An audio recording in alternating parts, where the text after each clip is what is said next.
I hate 20th Century Studios for 2020 today.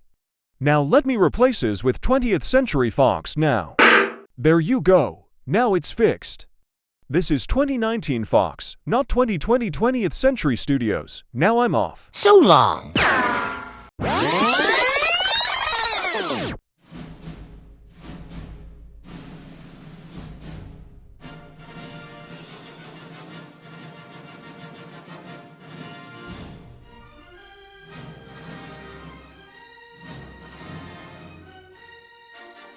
20th Century Fox. Not! 20th Century Studios.